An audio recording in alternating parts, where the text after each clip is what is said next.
It's time for Mac Geek Gab, and listener Tim brings us our quick tip of the week with this really cool one. Look, since math calculations are in the operating system, they're now available in text messages in Apple's latest OSs. iPad OS, iOS, Mac OS, they're all there. It's all there. Go try it. Enter your equation, and when you type the equal sign, you get an option to X out of the result, leaving just the equation that you typed, or you can hit the space bar, and the result of the equation will be typed for you. More tips like this, plus your questions answered today on the Mac Geek Gab number 1057 for Monday, September 30th, 2024.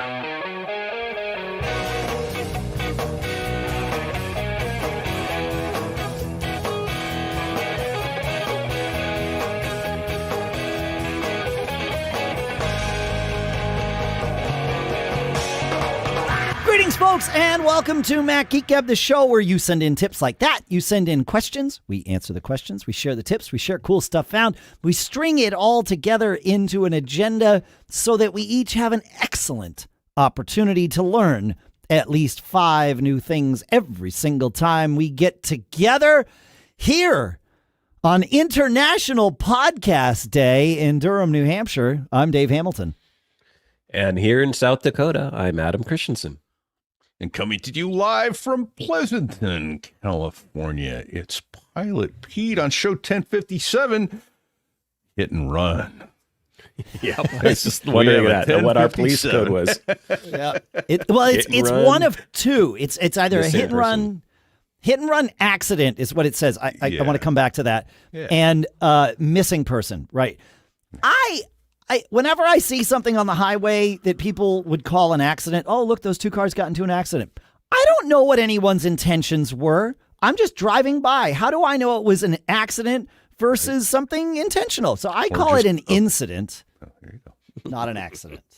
It's an incident. Or a crash.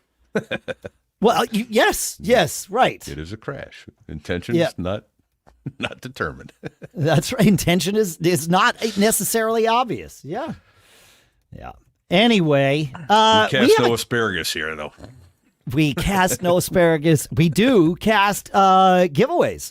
This month, if you go to macgeekgab.com/giveaway, you will see our giveaway for One Focus, which is a fantastic app, and it lasts one more day, this giveaway, at least from the time that this episode releases. Of course, if you're watching the live stream, you get a few more days notice, but I don't know why it's showing 0 entries. I know that's not true. However, it's because I have no entries on this computer. That's why it's 50. Showing me 0 entries. Yeah, there's 50. So you got some time. Go enter. They are giving away 5 licenses to this One Focus app, which is a great app for pulling together or pulling aside everything and really helping you focus and pull, not like it keeps you from using apps that you don't want to be using in those moments. It's fantastic. So happy to partner with them for this month's giveaway. Shall we keep going with tips about the Apple OS there, Adam? Apple OS some hidden features that you may not have caught in the new operating systems. This one's for iOS 18, iPad OS 18, I'm assuming as well. Comes from Martin. Martin says, rather than pressing the side buttons to get to the screen, to the screen to turn off your iPhone completely, so that's, the slider to turn it off, there is now a new power button in the upper right-hand corner of the control center, which you can use to get to the off screen. So if you pull down Control Center, I played with this because it's a great tip. Pull it down way up in the upper right-hand corner. There's a little power button. You just press and hold that, and it will go to the off screen. So you don't have to remember the stupid finger gymnastics of volume up, volume down, or whatever to activate the power on-off screen. I guess that's the reset procedure. Power on-off, you can just hold the side button, right? The power button. Yeah. The on-off button. Yeah. But at least now it's there. WatchOS has this too. That's cool. Yeah. What a novel concept to give people a software button to do this. I had been to the control center countless times, of course, since I'd been using iOS 18. I've been on the betas for probably a month now. Never noticed this there. Hidden right there in plain sight, is it? Plain sight. There you go. So Great I tip. learned something new. Yeah, absolutely. That's a good one. And the thing that Adam referred to here is the other quick tip, because I had this happen to me once. My phone froze.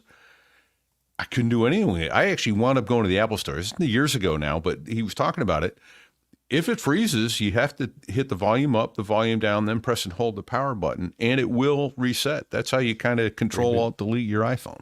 And a good tip to know because you can't get to the control center software when it's frozen on you. I'll say it again for the people in the back. Up, down, power. I remember UDP because I'm a network nerd. But that you hit up, you hit down, you hit up, you release it, you hit down, you release it, and then you hold the power button, I believe is the Until you see the white Apple logo. Yep. Then you know you're saved. Yeah, you've been saved. That's right.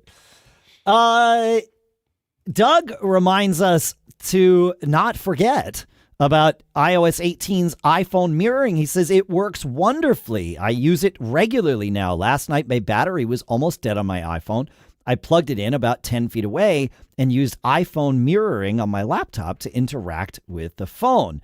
I have a couple of messaging programs that do not have Mac or web equivalents, so I can use my keyboard and mouse, whereas I used to have to peck away at the phone keyboard. There are a few things that don't work properly. I think they might have to do with security, but in general, it works great. Thank you for that, Doug. I completely forgot that was a feature in iOS 18. I haven't played with that yet. Yeah, exactly. There's so many things that we hear about, and then it's like, if it's Didn't not... you have to be like a developer using Xcode to get an iPhone screen up and try to do all that back in the day? And that was only wired up. Like, Apple were the only ones that had access to, like, they would do it for keynotes. They'd be like, hey, that feature you're demoing there, can we have that too? You know? Right. Yep. Feature you didn't even know you wanted. Yes. Yeah, I knew I wanted it. Well, they didn't know we wanted. Yeah.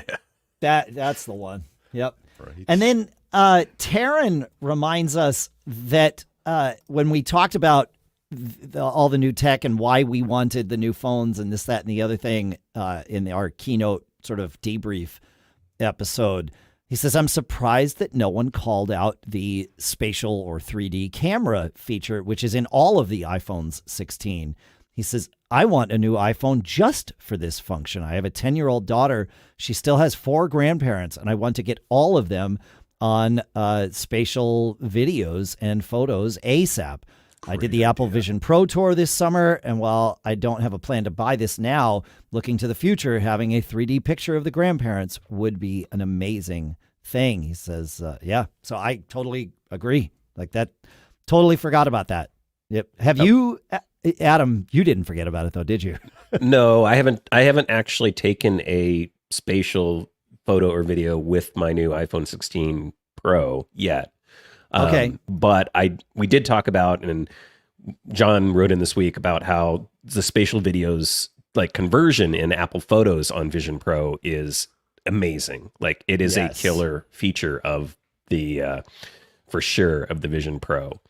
So bringing that up just quickly, we talked about it when we talked about the new iOS features on a previous episode. And then this week, I found another killer app that I just want to throw out there. So I'm kind of circumventing CSF, but Beat Punch Fun and Fitness is a new app for the Vision Pro, and it's like a boxing kind of app to music. So it's a rhythm game, I guess.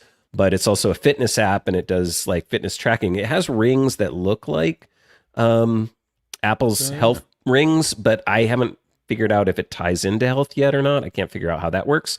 But I mean, it's so good that I paid. It is free to, like, I think, download and try out, but then there's also a subscription that adds additional features, including being able to use your own Apple Music library for some of the songs and stuff like that. So I wanted to be able to tie it in. I paid that. It's $34.99 a year. Wow. Oh, okay. Which isn't that's too not bad. Terrible. No. Yeah, no. A year for these additional features, and again, you can use it without paying the subscription. So it's an option. You can opt in to get additional features. But basically, I mean, it puts like virtual robot hands on your hands, and then they're overlaid with like these colored boxing gloves, and it's fully immersive and just super fun. Like, it's great, and you're getting some exercise, so that's good for me too. I figured $34 a year for basically, that's cheaper than that's about a 1 month gym membership. A lot of places, I think. So yeah, that's that. You're right. Oh, you're way ahead of the game. I mentioned on previous episodes that my wife has been using her latest gen Meta Quest for exercise, and it's amazing. Like she loses herself in it. It's not like I need to exercise for 30 minutes today. It's I have to set an alarm so that I stop after 30 minutes. And one of the apps that she will occasionally use, not maybe for exercise, like you do work up a sweat. It's called Drunken Bar Fight. And it's basically, the same thing that you're talking about here. That's cool. Just in a potentially a different context. But yeah. What I'll say about this one is the like mapping to the hands. All the developers and people are saying like that's a problem. Yeah. Whatever this developer did, they figured it out, because it does a great job without actual controllers. So, and even better, like the other kind of killer app, although it wasn't a very long experience, is the What If from Disney, which is a whole Marvel. You basically become Doctor Strange, and you do all the kinds of gestures and things like that. The hand tracking on that was not nearly as good as what it is on this one. So if anybody's looking for a fun thing to check out, Beat Punch Fun and Fitness on your Vision Pro. All right. And there will be links in the show notes for all of these things, of course.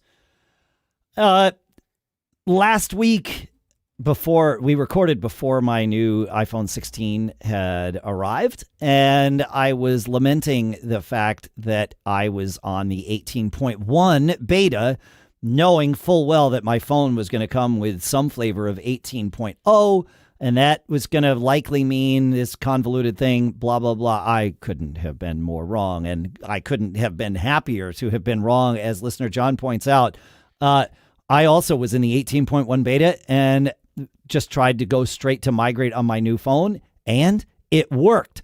It took care of the update, and it was really easy. He says, I hope you found that before the pain. Indeed, I did. I figured I would try and see what happened. And it asked me, it said, you're in the developer beta. Do you want to keep doing that? Of course, I chose to answer yes. And it was like, great, I'm going to install 18.1 beta 4, which is what it was at the moment. Now we're up to beta 5. And then it rebooted the phone, and it said, okay, great. Now just do your migration from phone to phone, and good to go. And it's been great ever since. So, yeah. Cool. Thank goodness. Thank goodness. I know. How stable have the developer betas been? Because I'm on the public beta, and I've thought about switching, but... Super stable.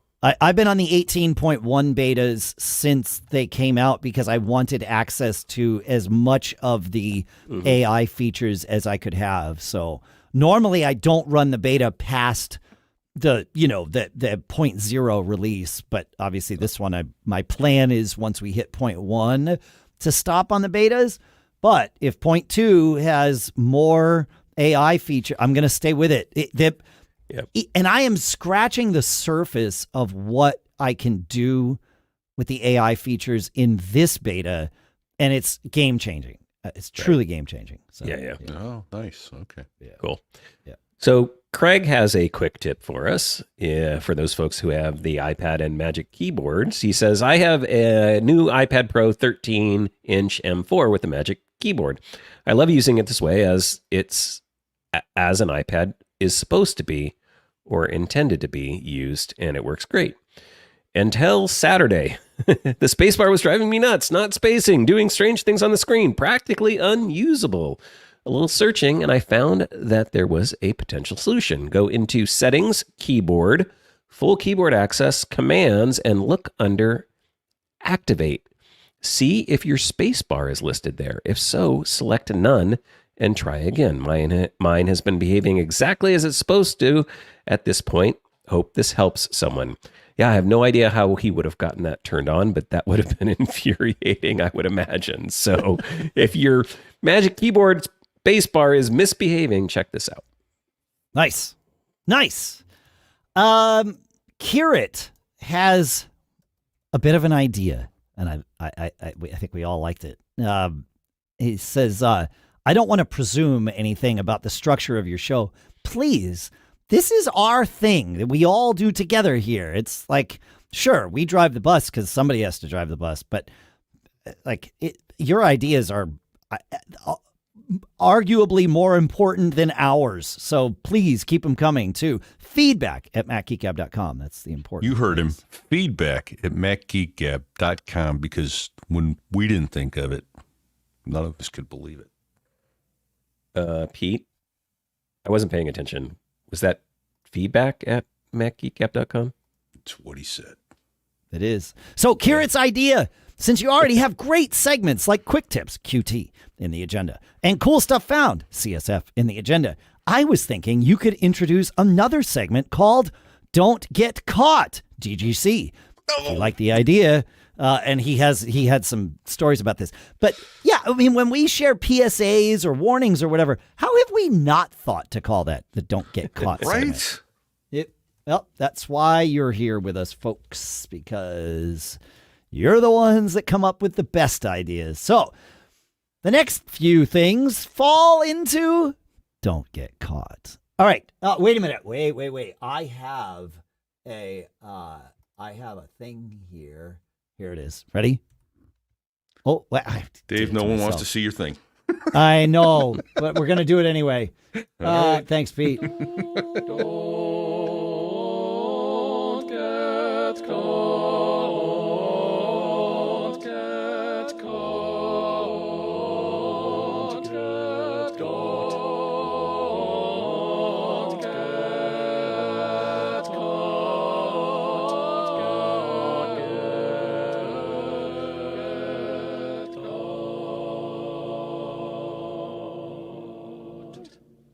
All right, now we're properly prepared. Amen. Yeah, there you go. That's right. Play ball. All right. Well, Steve has a way for us to not get caught. Steve says, I was planning to update my old iPhone SE2 to iOS 17.7 on Monday, September 16th, but iOS 18 jumped to the head of the line. I tried to get out of iOS 18 update, but was unable to figure out how. So I went ahead and started iOS 18 update. I got to the point of downloading 18, but my phone said I had no space on it. I found out I had about 70% in documents. I didn't know what that was, but it said it was purgeable. I couldn't find a way to delete it. I went to iMazing to see if this would help, but again, I couldn't figure out how to delete it. Then I thought maybe I could use iMazing to update to 18. With my iPhone connected to my MacBook Pro, I started the update. Again, the update would not complete. Then I said, oh well, I can restore my backup from iMazing. But oh no, my backup was damaged and I could not repair it. So the only thing left I could think of was to wipe it, install 18, and try and rebuild my phone back to where it was. I spent most of the day installing all the apps that I could remember I had on my phone. I was at my fiance's house for a couple days. I returned to my house and checked my Mac Mini and found a backup that was about 6 months old. I restored the phone and it brought back all the apps, many that I had forgot about. Fun thing, many of the apps that I forgot about didn't have their icon. It was a gray box with a circle and an X, but they worked fine. After a couple days, the icons came back. Sorry my description of my problem was so long, but I thought you should know. Lessons learned. I guess I should check my backups to see that they are good and current. If you have any thought on what I should do next time, please let me know. I'll try to remember them so I don't get caught. Or so I do get caught again? I think he means don't get caught again. Yeah, I think I would agree with that. Yeah. Well, that was Really going to be good. my advice. What should you do next time? Don't get caught. Don't get Check caught. your Make sure backups. yeah, check your backups before you upgrade. And one thing he didn't mention in there was iCloud backups, which may have been current. and may still be current. Your old phone might still be floating out there in your iCloud backups. So, well, that might be the also don't get caught, because I know there are people out there that still don't use iCloud backups. Yeah, Right. man. That's so, and I could be wrong. They're kind of incremental, right? I mean, the when you do a backup yesterday and then you do one again today, if yesterday was a full backup, it just does the changes today. I'm pretty sure it does. They're pretty quick. That's correct. Okay. Yeah, they're pretty quick. Yeah. I think storage is the thing. You know, a lot of people, and a big chunk of this, I'm sorry, is on Apple. Their storage prices, like their memory prices, are ridiculous. They need to have a think.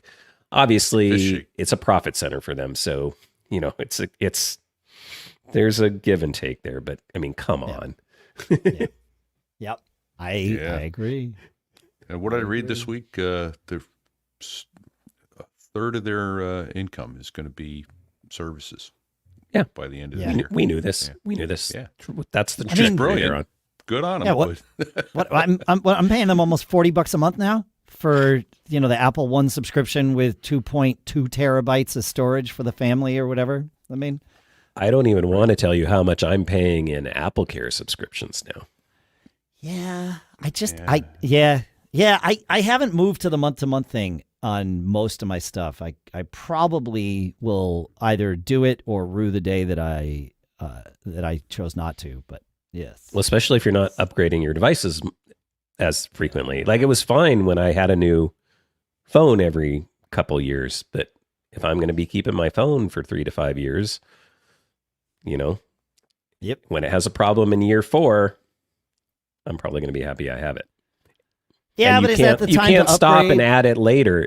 I know. Maybe. Yeah. Yeah, I know. That's the thing. Is it? We have found in our family. Hang on. Hey, well, my house is on fire. Let me get some insurance quick. Yeah. So I had to knock on some wood, but we have found in our family that our experiences and use of and abuse of our iPhones, and we all have varying levels of that. When I do a regression analysis on it, it has been less expensive to pay for the repairs, to essentially self-insure, than it has been to pay for the insurance. And I do this regression test every few years just to make sure. Really, I do it after we've had an issue. Somebody breaks the back glass or something, happens, and it's like, all right, what would it cost us? Yep, okay, we're still way ahead of the game. Okay, but stay the course. So I don't know. That's actually a good don't get caught, and I'm going to take that advice and kind of go back and evaluate now that I have been paying these subscriptions, and look at how much am I paying versus, because I haven't done a repair in a long time. Your point's valid. So another don't get caught. Yep. Yeah, there you go. Right. It fits in the segment. You got one from Paul, Pete? I do. Paul wrote in, and I just realized I've got a question about this at the end, so this will be some good discussion. But he writes in, "Hi, this is a warning for everyone that uses the MAC address in their DHCP server to assign an IP address. After upgrading my M2 Mac Mini to Sequoia, the MAC address was changed from that which it had with Sonoma to something completely new. This also happened on my iPad. Both devices had private Wi-Fi address option set to fixed. The new MAC addresses meant that the Mac and the iPad did not get the IPs that I had specified, and consequently did not follow the IP-based firewall rules I had set in my router, a potentially serious security problem. This led to some initial head scratching, but once I entered the new MAC addresses into my DHCP server, everything was back to normal. On a separate but perhaps related issue, I run 2 Wi-Fi networks with distinct SSIDs, one for me and one for my guests. On my devices, I had auto join set on my network and not set for the guest network. This meant that my devices never connected to the guest network unless I specifically forced them. During the OS upgrades, some of my devices, including the Mac Mini and iPad, seemed to forget the auto join setting and ended up connecting to the guest network, probably because it came first alphabetically. These issues were easy to fix, but I don't recall having these sorts of issues with previous major upgrades. I hope these observations help others." And I wrote him back. I'm one of those people. I'm very directive with where my devices are, so that I know if I needed to hit Debbie's iMac. I know exactly what IP address it's on. I know, and so, yeah, I haven't gone back. I wasn't home when I read this. So when I get home, I'm going to go back and look and see if any of this has changed, particularly on this computer, which I've upgraded to Sequoia. 15. Mac OS 15, Pete. 15. Mac OS 15. There you go. Bingo. That's the way to do it. Numbers from here on out. It is. But my question is that I didn't realize I had until we were reading this pre-show. I thought a MAC address was a hardware-based. I mean, I know you can spoof, but isn't that a hardware-based thing? Isn't that encoded into the? You want to Yes. take this, Adam? Yeah.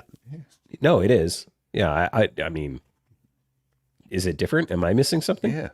Well, perhaps. So Apple has this option on Wi-Fi where you can turn on, and this is there on the Mac, it's there on the phones, the iPads, all of the devices. Oh, I know where you're going. For each specific Wi-Fi network, you can turn on, and I believe it's on by default, or turn off this option for private Wi-Fi address. And what that does is it spoofs, to your point, Pete, the MAC address of your device.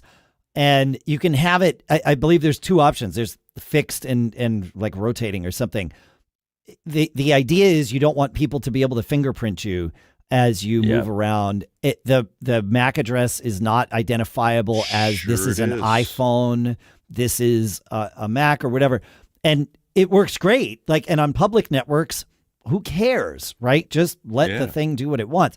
But for my home network, I turn that option off so that my network is getting that actual MAC address of the device all the time, et cetera, et cetera, et cetera. There you go. So I clicked on the little quarter-shaped pie, pulled up my Wi-Fi settings, and sure enough, private Wi-Fi address, your options are rotating, fixed, or off, and using a private Wi-Fi address helps reduce tracking of your Mac by Wi-Fi network operators. A rotating private address reduces tracking on this network and across other networks. Yep. I'm trying to remember. I can't find the setting.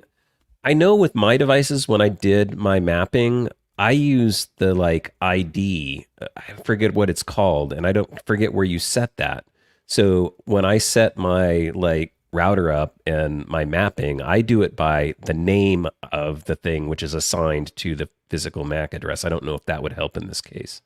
No, because your router almost certainly is doing DHCP reservations by the MAC address that it sees. So, and you could choose, say, on your home network to use a fixed private address. And then as long as it's the same on that network all the time, you'll get the same, that your DHCP reservations will work and everything's fine. It's the rotating one. And it seems like, and I can't speak to this personally, but it seems like from what Paul's saying, at least, that whatever algorithm Apple was using to generate the fixed address for any given network changed or got reset. Right. And so he no longer had the same fixed IP or fixed MAC address, and then his DHCP reservations got broken. So cool. Yep. I had no idea that was there. That's awesome.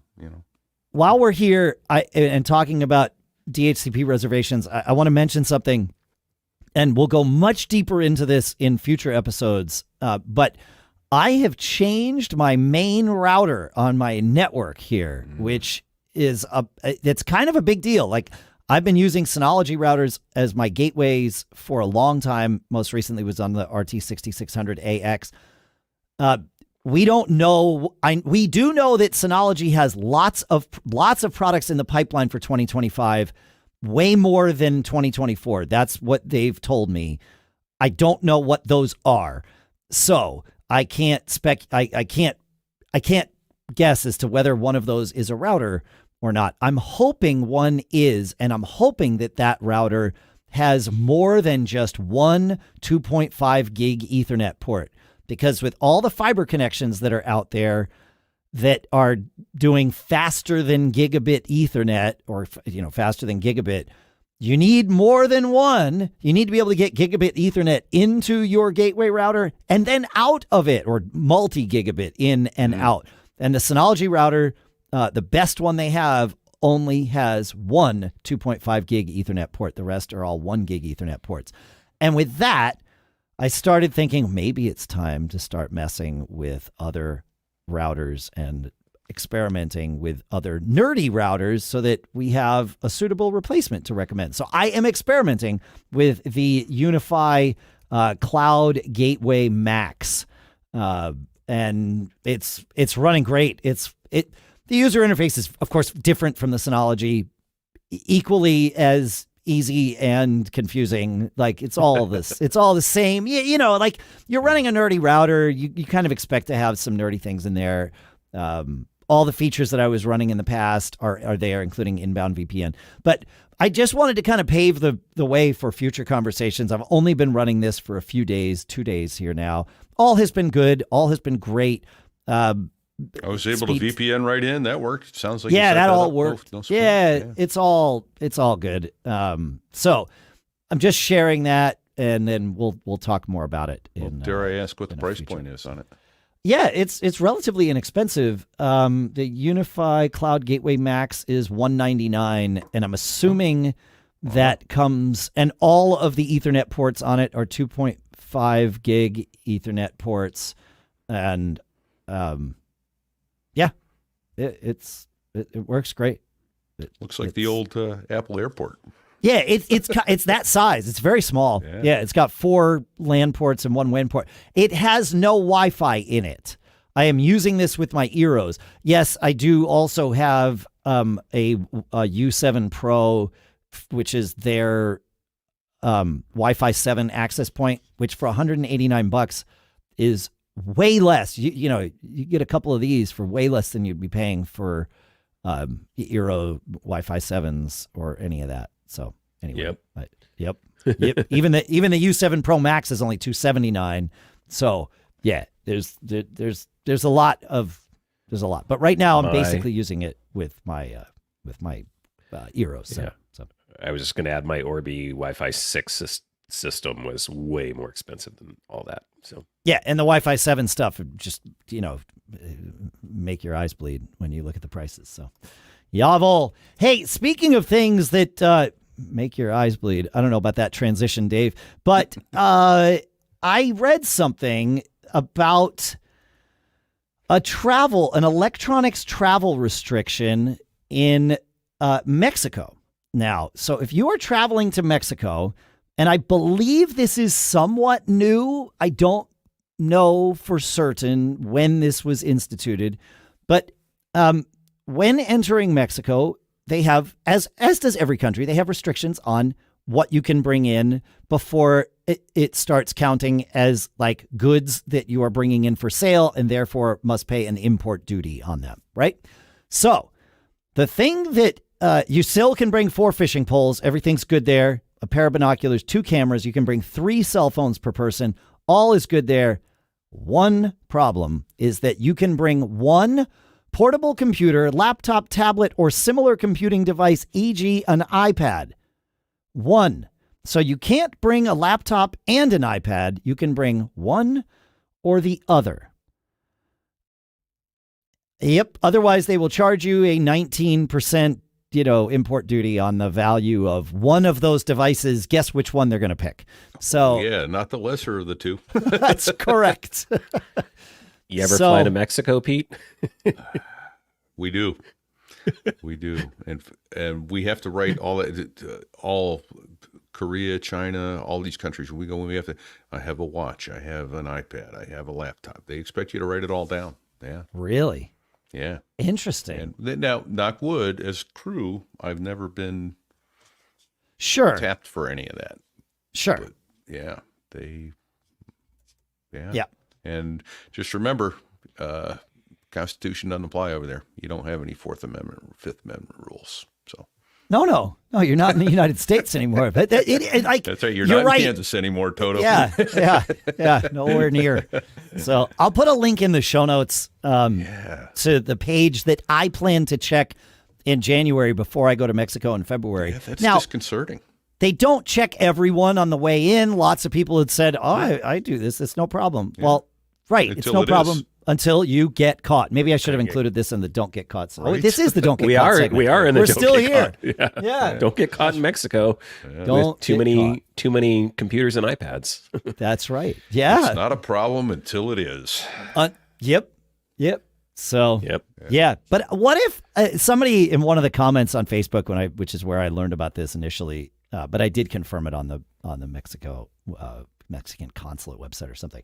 But one person said, "Do they make electronic fishing poles?" And so I replied, "Yes, mine looks like an iPad because I can bring 4 fishing poles in." So there you go. All right, shall we move on? Yeah. So buckle up because you guys today, I guess, gave me all the novels, but Kirit has one for us, and he says, "Hello, I've got a story to share about that may save you from a little pitfall, literally and figuratively. So I just got my shiny new iPhone 16 Pro Max, and while I was setting it up, I had a problem that I'd like to share. Apple has made transferring data to your new iPhone a breeze these days, mostly. There's just one tiny catch that you should know about, and here's the scoop.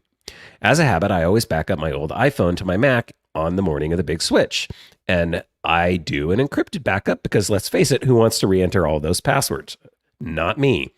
Anyway, once you get your new phone, before you can restore from your trusty backup in Finder, you have to go through a series of setup steps, entering your Wi-Fi password, iCloud credentials, Face ID, passcode, you know the drill. Now, if you're like me, you'll fly through these steps because you're eager to get to the good part, restoring from the backup. But here's where things get tricky. One of those steps asks, do you want to turn on stolen device protection? Naturally, you think, well, of course, I don't want my iPhone stolen. So you click yes without thinking much about it. But here's the trap. When you finally get to the step where you want to restore from backup, it asks you to turn off Find My, which is conveniently turned on by default. The problem? It's grayed out, and you can't turn it off. Why? Because, my friends, you have to first turn off stolen device protection, which, fun fact, won't let you do that for another 60 minutes. Now, while this is a brilliant security feature, if your device actually gets stolen, it's incredibly frustrating when you are just trying to set up your new phone. So there I was, sitting around for a solid hour, twiddling my thumbs and avoiding any more pits, waiting for that timer to run out. Moral of the story, when setting up your new phone, maybe hold off on turning on stolen device protection until after you've restored from your backup. You can always enable it later, minus the 60-minute wait. You did an excellent job reading that novel. Thank you, Adam. You entertained the heck out of me. I've not turned this on. Have either of you turned this on your phones? I have, and then I turned it off. You didn't turn it right off, though, didn't you? You had to wait. No, that's right. That's right. Because it was one of those things. It just would never recognize that I was home, and it was a couple months. This is where I live. This is where the phone stays most of the time, and there's no way to force it. Hey, this is home. This is where I live.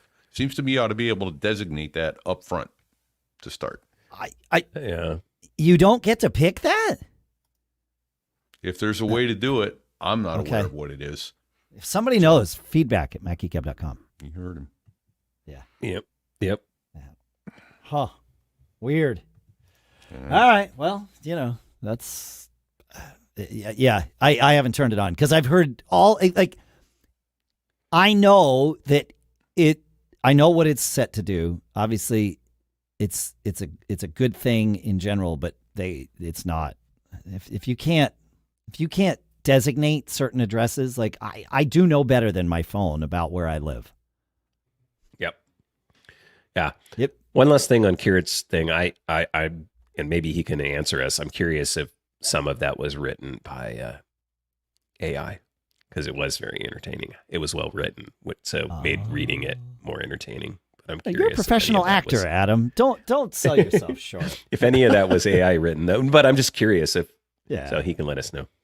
Oh yeah, fair. Yeah, maybe Kirit's just a good writer. Like, it is possible. We are, Oh, of course. Yeah, I don't mean to disparage his writing talents at all, but sure. In this day and age, you have to start to wonder. Like, it's fair. It is. It's interesting. Yeah. Well, Kirit, let us know. We will not share any of your secrets, at least none of the ones that we haven't already shared. And we appreciate your tips. We appreciate everybody's tips. It's awesome. And that segment was Kirit's idea. So there you go. I love it.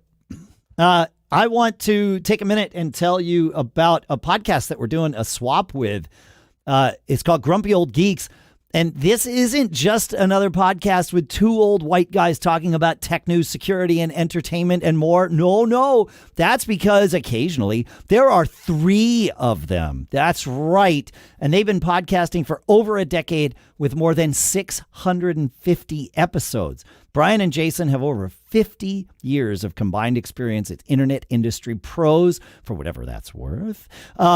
They've seen the information superhighway go from the dream of a shining Star Trekian future to a William Gibson dystopian nightmare of legless virtual avatars in a cloud of BS and vaporware. They promised us a future of flying cars, but all we got was self-driving cars that are always 20 years away, corporate mass surveillance, and NFTs.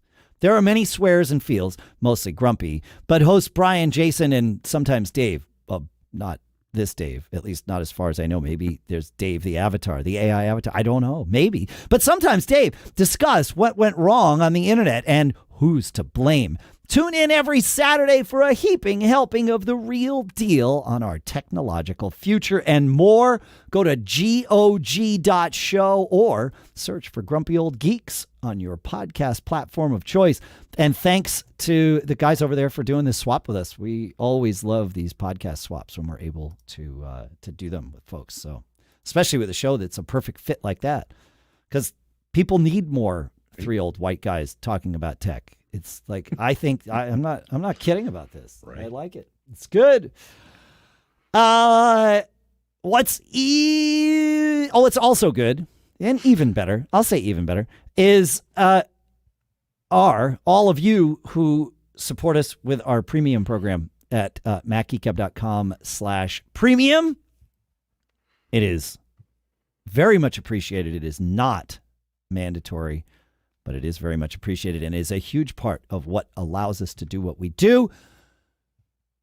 In the last couple of weeks, the following people have submitted, and I want to thank them. In the $25 range, we've had Craig from Costa Mesa, Thomas from Garden Grove, William from Gettsville, Graham from Glebe, Domenico from Holbrook, Andrew from Honolulu, Michael from Omaha, Bryn from Sun City, Mike from Tempe, Michael from Woodbine, and Fernando from Parts Unknown.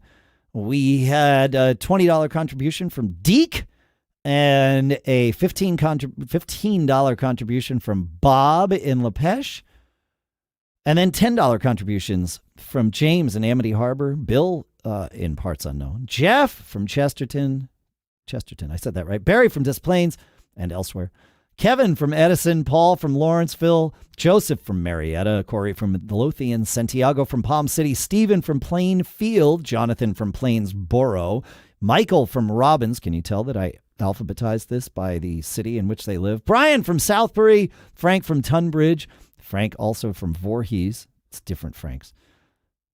Two different places.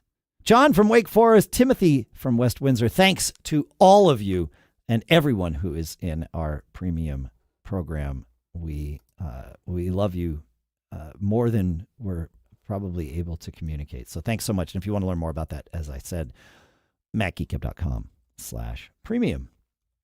Let's get to some questions, shall we? We've been excited about getting there, and we did it. We went through like 15 things, and we still have time left. Hitting it. Woo! Woo! Hit and run. 10:57. All right, Adam, you want to bring us into Bruce? Yes. Okay. Another slight novel, but we'll get there. Yeah. Folks. Oh, he didn't call us gentlemen. Folks. I'd like to react to the discussion. I'd like to react to the discussion at the end of MGG 1055 and the discussion of how often one changes their password. Bottom line up front, and maybe this is all we need to read. It's widely understood that changing passwords, except in the case where there's evidence of compromise, is detrimental to security. The U.S. National Institutes of Standards and Technology, NIST, recognized this and changed their recommendations in 2017 with the publication of revision 3 to the NIST 800-63 Digital Identity Guidelines, and specifically Part B of that. Basically, what they discovered was that actually forcing a password change was detrimental to security. So that's old hat. You should not be forcing people to change their passwords. Right? Yeah. I mean, was there a question here, or was this a don't get caught thing? Well, no, I think the question I had was like, what I immediately was like, well, how could it be detrimental to force changing your password? And so I dug into this a little bit and realized the problem is a couple things, but the main one is that it forces people to get more complacent about how secure they make those passwords, because you're constantly having to remember them. And I know that I am guilty of this because my company still requires me to change my Outlook password every 90 days, or my Windows password, basically my, what do they call the thing on Windows that you log in with? Blanking on the Teams name. or something like that. No, the centralized like login system that drives all of Windows networking. Microsoft Live or something, whatever it is. Whatever that. It's the centralized password login system for corporate networks, and you everything in Windows connects to it. I can't remember it anyway. Someone will tell us. They forced me to change my password every 90 days. So my password is now just these variants of something that I can remember. Now I use a long enough phrase, but basically what happens now is Active Directory. That's what it's called. So I just use my long passphrase and change the number on the end until I get to the point where, because they won't let you reuse it also for a certain number of days. So I just keep adding a number until then I go back, right? Which is really bad. Sure. And so I know that's part of this issue. In the same thing, they also say that you shouldn't be enforcing, other than password length, you shouldn't be enforcing any kind of, you have to have a number, you have to have an uppercase, you shouldn't have to do any of those rules either. You want to allow all of those things, but so it keeps it wide enough. You're actually limiting the number of possible passwords if you require. Yeah. So what they do say is you should have a minimum of 8, but really they say 16 is what it should be, but they're not forcing that in this sort of rule. But they recommend 16. They say at the very least it needs to be 8, and you should allow up to at least, I think they say 60. I'd have to go back and look, because that's another one that infuriates me, is like I've had banks and credit card companies that limit me to 20, like overall length. And I'm like, that's ridiculous. You're forcing me to have a less secure password by doing that. So, yeah. Huh. Yeah. And then my company, we have 2-factor authentication with a third-party provider, and we still have to change our passwords every 90 days. It's driving me nuts. Yeah. I probably shouldn't admit here in front of God and everybody that you can't use your previous 4 passwords, so I changed my password 5 times. That's actually really smart. That's a good tip. That is a good tip. Let's get back to the original one. I do. Change it. All right, now I can go back to my. Yeah, now you got a rotation. Yeah. But that's another example of why this is bad to force this. If you have just a good initial secure password, you should not have to change it unless it's been compromised, right? That's the exception to this. So I want to be very clear about that. Fair. Right. Only force a password change when you have evidence of a compromise with that password. But the rules also go on to state that you really shouldn't be using single passwords in this day and age. You should have 2-factor. You should have other mechanisms that are better security than just a single password. If you're building a system, it shouldn't just be right. And passkeys if you password. Can. Yeah. Passkeys are a coming. But And to their credit, they did change from 8 minimum to 12 minimum at work. With I don't know if there's a maximum or not. I don't think there is. But I mean, there probably is. yeah, It's at like, some point, War and Peace is too many characters. yeah. It should be sufficiently long, and it definitely shouldn't be restricted to 20, which is a common one I see, and I don't know why anybody would limit it to 20. Yeah. So anyway, Yeah. there you go. Interesting. Yeah. Interesting. I love these discussions. Yeah. Right. Oh. Yeah, I don't know. Yeah.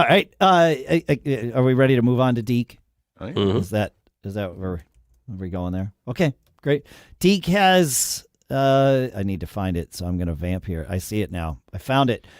Hello, Dave, Adam, and Pete. I've been a listener since coming over with Adam, whose MacCast show I listened to for many years. Same, Deke. He says, I really enjoy the info and discussion from the three of you. Amazing. We love that. We aim to please. We really do.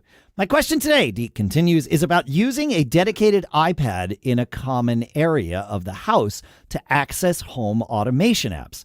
I have these apps on my phone, which is great for me, but my family members are not as interested. But, he says, they would use an iPad sitting on a counter in the kitchen. I'd like to configure an iPad to access 5 or so home automation apps that control the lights, the blinds, the door locks, the thermostats, appliances, and cameras. Bonus if it can also access music and podcasts to play through my HomePod minis. But of course, I don't want the iPad to access my email, my messages, my files, my calendars, my alerts, nor anything else personal. I am aware of iPad kiosk mode, but my reading suggests that this is to provide access to a single app, not a group of apps. And since my devices are not all HomeKit, I can't just leave it on one app. I also considered adding an extra Apple ID, but that doesn't seem to me like the right solution. Can you or your listeners suggest a good approach to meeting my goals? And I think I'm throwing this one to you, Pete, to begin the discussion. So I think all of us had answers on this. So that was pretty cool. But the first thing I came up with was, since you're the parent, as it were, of your device is the parent device in this account, set up screen time and block access to apps like mail, messages, files, calendars, and any other personal information that you want to block. And to do that, you go into settings and screen time and limit the apps there. And then let's see what else I wrote. If you share an Apple ID with the iPad, ensure that the notifications like messages, mail, and personal data are not visible by disabling notifications for those apps under settings and notifications, which is why I actually have a separate ID for my work iPad, because I don't want my personal messages going to my company iPad. Mm-hmm. So I set up a separate Apple account, but he needs to be on the same account so it has his home, is the way I understand. That's the way I'm reading it. That's why I came up with that approach to it. He needs that Apple ID. That app, now it's called an Apple account, not an Apple ID. He needs that Apple account to run his home. All right. Yeah. Really? It's not Apple ID anymore? I think it's both. I think it's ubiquitous now, but you're I think right. they're trying It's to Apple move it to call account. it Apple account. Yeah. Wait. So. Oh no. Here we have it. What is the difference between an Apple ID and an Apple account? Yeah. and it's exactly what you're saying. With the releases of iOS 18, iPadOS 18, macOS 15, and watchOS 11, Apple ID is renamed to Apple account for a consistent sign-in experience. Okay. Great. Thanks. Good Another to know. quick tip. Yep. But they probably still won't let you merge accounts if you have two. So not without knowing somebody Is at there the very button? least. Yeah. I've never been able to get it done. It's doable. It's got to be doable. Yeah, my thought on this was to just, I don't know why he doesn't want to use a separate Apple ID as part of his family, unless he's already at 6 and he can't add one. But if I were going to do this, I would add that, because an Apple ID can log into Home. You can share your home with other Apple IDs. You can, for the third-party apps, you can just log in with those accounts. That's fine. And then you can have music that's specific to that Apple ID. Like, it feels like that would be the solution if he has a slot. But he said he didn't want to do that. So I'm not sure why. But Okay, that's why it what do didn't you- occur to me. what do you think? Yeah, I didn't read So- that far. I was like, I know the answer, and I typed it before finishing reading. So I think Pete's answer is probably if you don't want to do the separate Apple ID thing. So I'm accepting that caveat up front. So I want to be clear about that. So stipulated. Yeah. I think screen time is the right thing. And I was like, when this came up, I was like really curious about this because they're like, I think you could do this with screen time. It turns out it's kind of actually tricky to do, but I think you can achieve exactly this.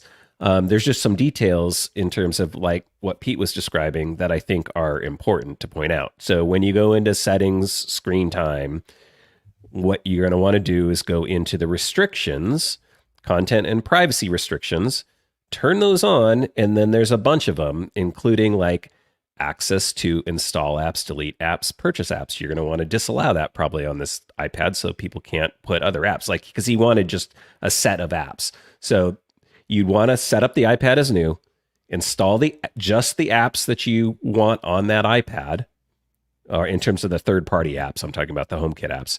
Then disable being able to download or install any new apps. And then also under allowed apps and features, this is the core iOS apps.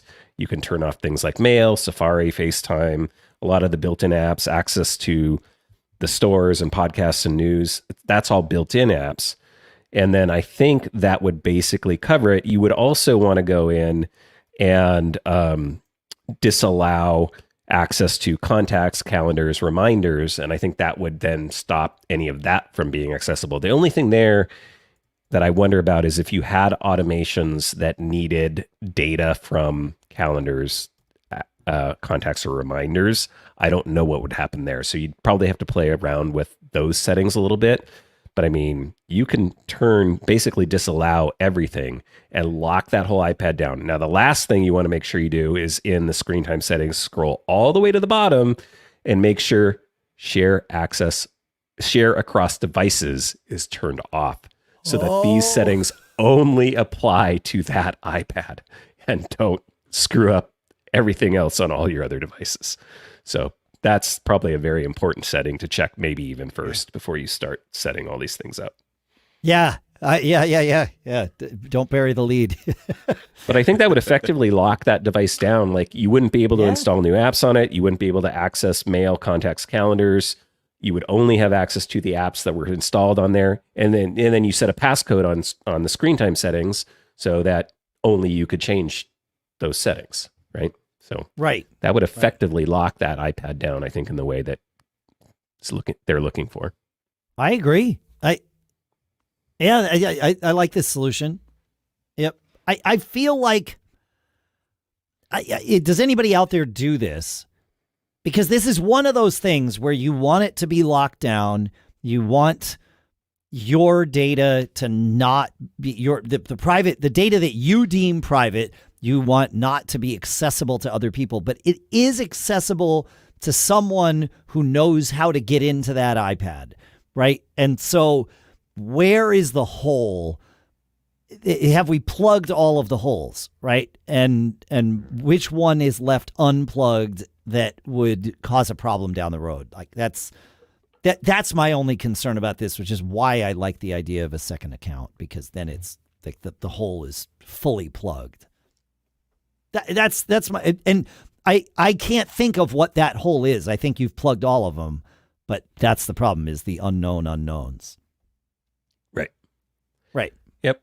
Yeah. I mean, the second account I think is much easier potentially. Yeah. But again, you're still going to want to lock down like installing other apps. If your intent is like, you're still going to have to go add the screen time protections and at least not let somebody go and install, another app that they want to install. If your true intent is, I want this to be a kiosk-like device that can't get messed with. Yeah. Yeah. You can't do multi-apps, iPad kiosk mode. You can't. Yeah. And the other thing about this that's important to point out is the app settings, the app restriction settings for screen time are only a select set of apps. I don't know why that is. It's not, you can't just go in and disable third-party apps. So you have to pre-set up the apps and then disable the ability to install any more apps on the device. It's a weird way. There are some MDM solutions that Sure. will let you do multi-app kiosk mode. Right? Because Sure. I'm finding Hexnode will do it and Intune IRL will do it. So there's got to be multi-app kiosk mode solutions. I mean- Like there is a way to do it. So could you use Apple Configurator to create a profile that did effectively limited your use to one of, a series of apps? And then that way it is in kiosk-like mode, locked down with a profile. I'm sure I don't you could know. do that. Well, we're finding some things. There was a discussion in our Discord. It's not coming to me what the topic was right away. There was something about, I'll find it, where you had to do it with an MDM. You could not do it with a profile with Apple Configurator. It is... this only works now. I just got to find out what it is.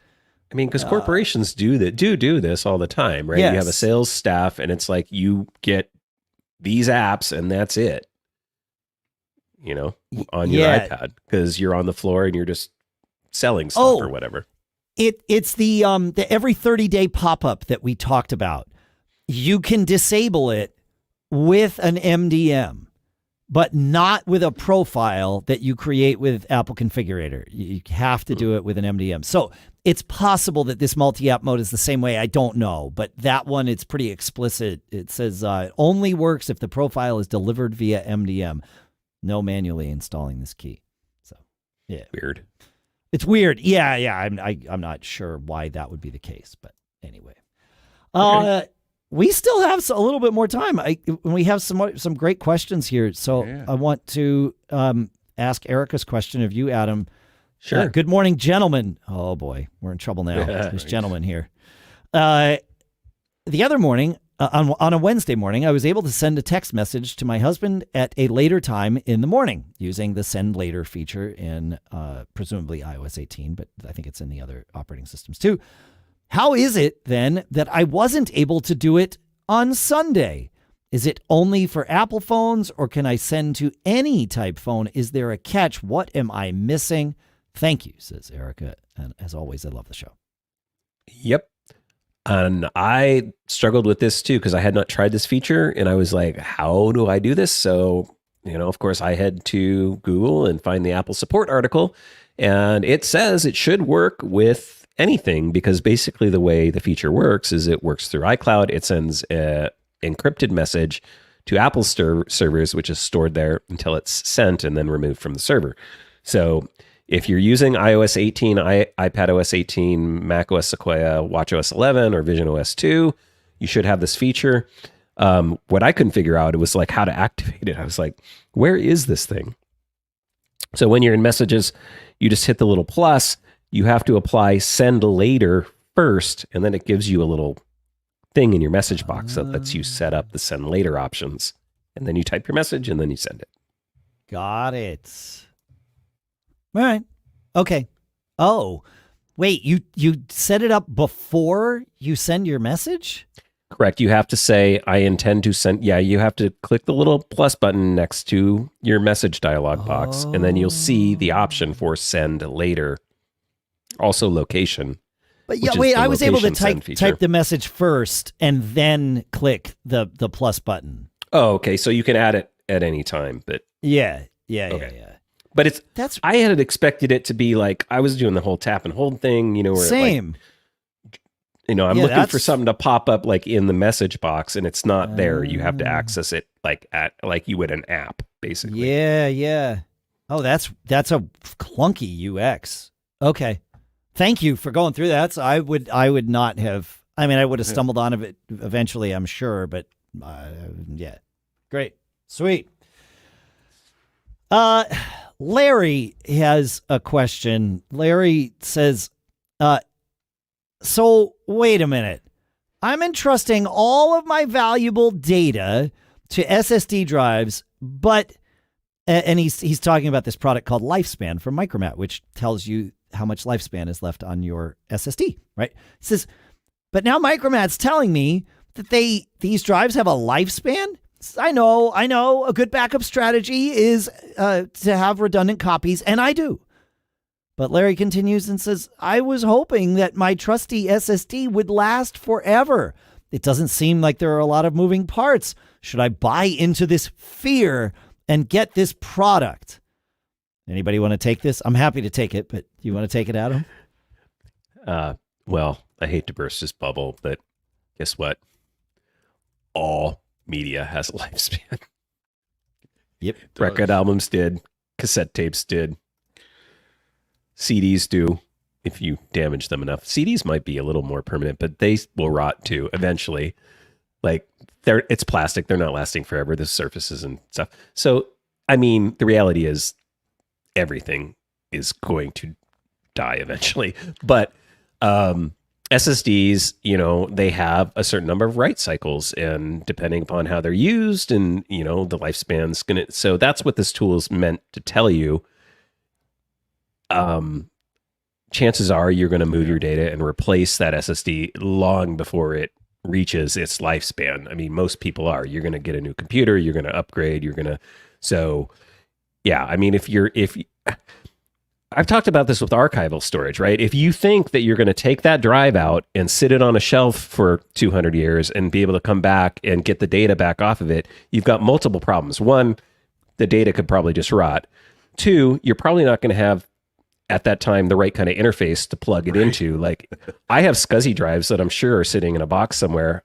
I can't connect them probably to anything today. Maybe I could cobble something together and get them connected, but good luck getting the data. And even if the data was good, so it's one of these problems that yes, they will wear out.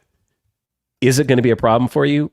Probably not. You're probably going to have some other problem, like you can't actually connect the drive anymore, and you didn't move the data. So it's important with archival backups. If you want to keep stuff digitally for forever, you have to keep moving it. You have to put it in multiple locations. You have to do the work to save it. Yeah. Which, interestingly enough, I got an email yesterday and I was like, oh yeah, Steve Gibson has a product called SpinRite. But it's not a spinning drive, you say. You're right, it's not. And I haven't figured out yet how to do this with a Mac. That being said, I used SpinRite back when I was a Windows geek, but he's updated to 6.1. And he said, SpinRite restores SSD performance. The biggest surprise in developing this, he said, was discovering that even solid-state mass storage could benefit from SpinRite's rewriting of its media due to, quote, read disturb, quote, unquote. SSD and flash storage slow down when they are only read and never written, which affects most operating system files. People say that their SSD-based laptops no longer perform as well as they once did. Now we know why. During the 3.5 years of work on 6.1, I discovered that SpinRite could restore the SSD to original factory performance. What? Okay. Now, I know I upgrade the operating system on my Mac once a year, so maybe that's enough to... That it's writing it, but that's why... And if someone has an answer, great. But otherwise, I'm just sort of, pondering here. Why would something that's written to a cell on the SSD be slower to read from 3 months from now or 12 months, however many months, but a period of time from now than it is today?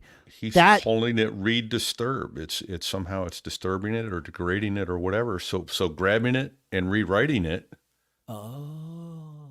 It's essentially going, okay, now it's new data. It's it's not I believe him. Yeah. I believe Steve. I'm curious as to why. That's all. Yeah. It's not a lack of trust. SpinRite 6.1 to work on a Mac. It doesn't. It needs its own bootable DOS system. SpinRite has never, as far as I know, has never run on a Mac. It does not. You need a Windows machine.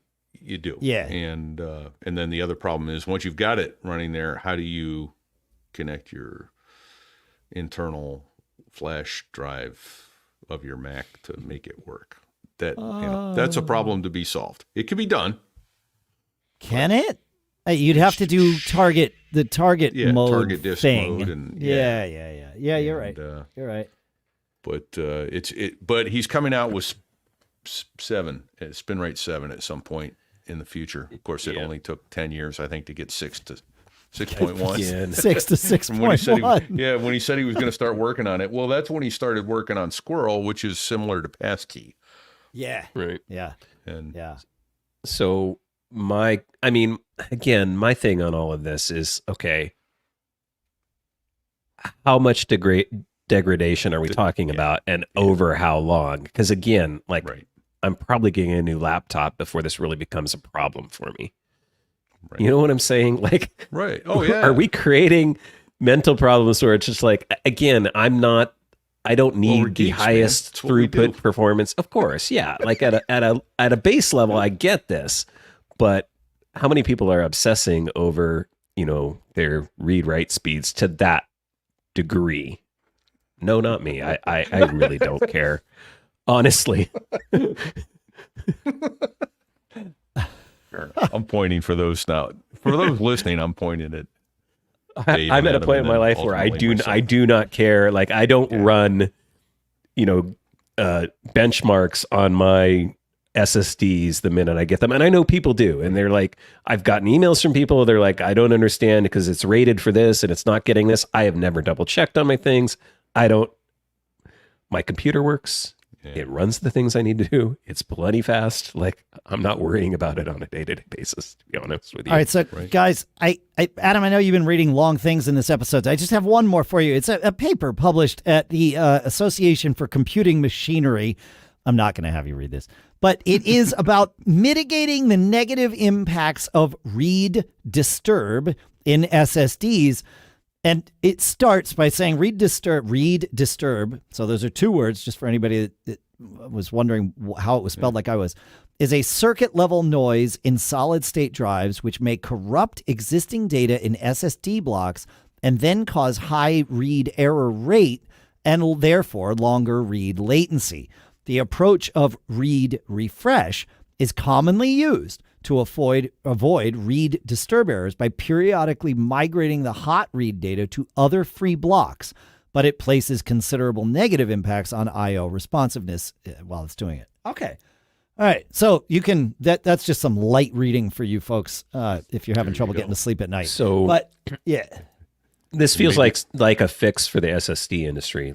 Why wouldn't you just make your SSDs kind of do this on some sort of periodic garbage collection? Yes. Wow. Yeah.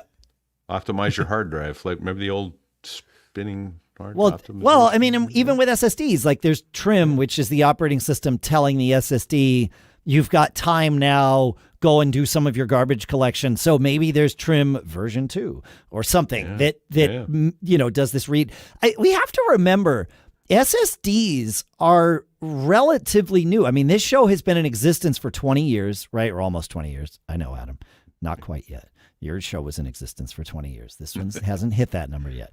No, you hit 19 or you hit 20? 19. Okay, 19. Right. So that's right. Okay. But yeah, we're in our 20th year. And SSDs were one of the first sort of major technological shifts that happened during this show's lifespan. When I first got my first SSD and replaced the internal drive in my laptop, I mean, it was like I had discovered fire, as we all did when we went through that. I mean, it wasn't me, or it wasn't just me, but they are that, which means that this is a technology certainly that has been in existence for a long time, but in terms of mass commercial use, basically a decade.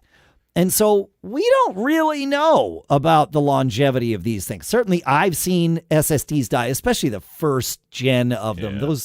But they do die. And when they die, it is unceremonious death for the SSD. There's no getting it back. It just goes offline. It doesn't even show up as a drive anymore, right?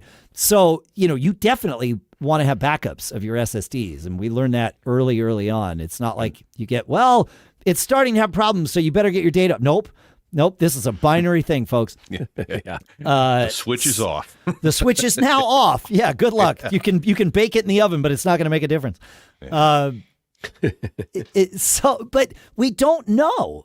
Just because we don't have enough collective mass market experience with these things. We're starting to get to that point. So, to go back to Larry's sort of initial question that he didn't quite ask, but he sort of did. Do you need an app like Lifespan from Micromat? I mean, do you need it? No, it falls into that the more you know category, right? If you know your SSD is at 60%, man, that's probably way past time to replace it. You're if it's 70% or below, I mean, they probably have some guidance in the app too, but my gut says, oh yeah, like it should be 70s, 80s, 90s, and then you're fine. And the prices have come down so much. Yeah, that's the beauty right. of it. Can you just go? Remember, a 100 gigabyte SSD drive was hundreds of dollars, if not thousands, back when it. Oh yeah, Still is if you're buying it from Apple. Well, yeah, they're pricing whoa, on mic maybe. drop. Wait a minute, Adam. You just answered the question because earlier we were saying, why is Apple's cloud storage so expensive? It's because they're buying their own SSDs from themselves. That's it. Yeah, we should send Tim a link to Amazon. Maybe he can, get a deal. Yeah. Talk about snakes eating their own tail, huh? Oh boy. $200 for $30 worth of SSD. Yeah. Yeah, exactly. All right, well, we have succeeded in burning up our time, which I knew yours. We would. You're welcome, folks. Oh, man. For a while, it felt like time was proceeding very slowly in this episode. And then suddenly we got into this discussion. It was like, boom, there we are. We are now finished. Thanks to all of you for sending in everything, for listening. We say it all the time, but this show is a community. And I would say it is a community like no other. And I am every day so grateful to be a part of this. So thank you all, every one of you. And it's amazing. Make sure to check out our monthly giveaway at macgeekgab.com/giveaway. That URL is always good once the month changes and the giveaway, changes to the new one. macgeekgab.com/giveaway. There you go. Points to the new one. Brings you there. I can't tell you yet what it's going to be for October, but you can find out before I will. Well, wait, I think I already know. It's just a secret. Fun. Thanks to CashFly for providing all the bandwidth to get the show from us to you. Check out Pete's other shows. So There I Was, if you like. Check out my other shows, Gig Gab and Business Brain, if you like. Send us a review. I meant to read the reviews. We got 2 reviews from Canada this week, which is great. We would love some reviews from other countries. So if you're in Canada, you folks are up. Keep it going. And if you're in another country like the U.S. or Turkey or Afghanistan or, Australia or Germany, send us a review. You could be the one. We'll read them on the show. We'll read them next episode. Thanks for hanging out with us, everybody. So much fun. Yeah. Thank you. Thank you, thank you, thank you.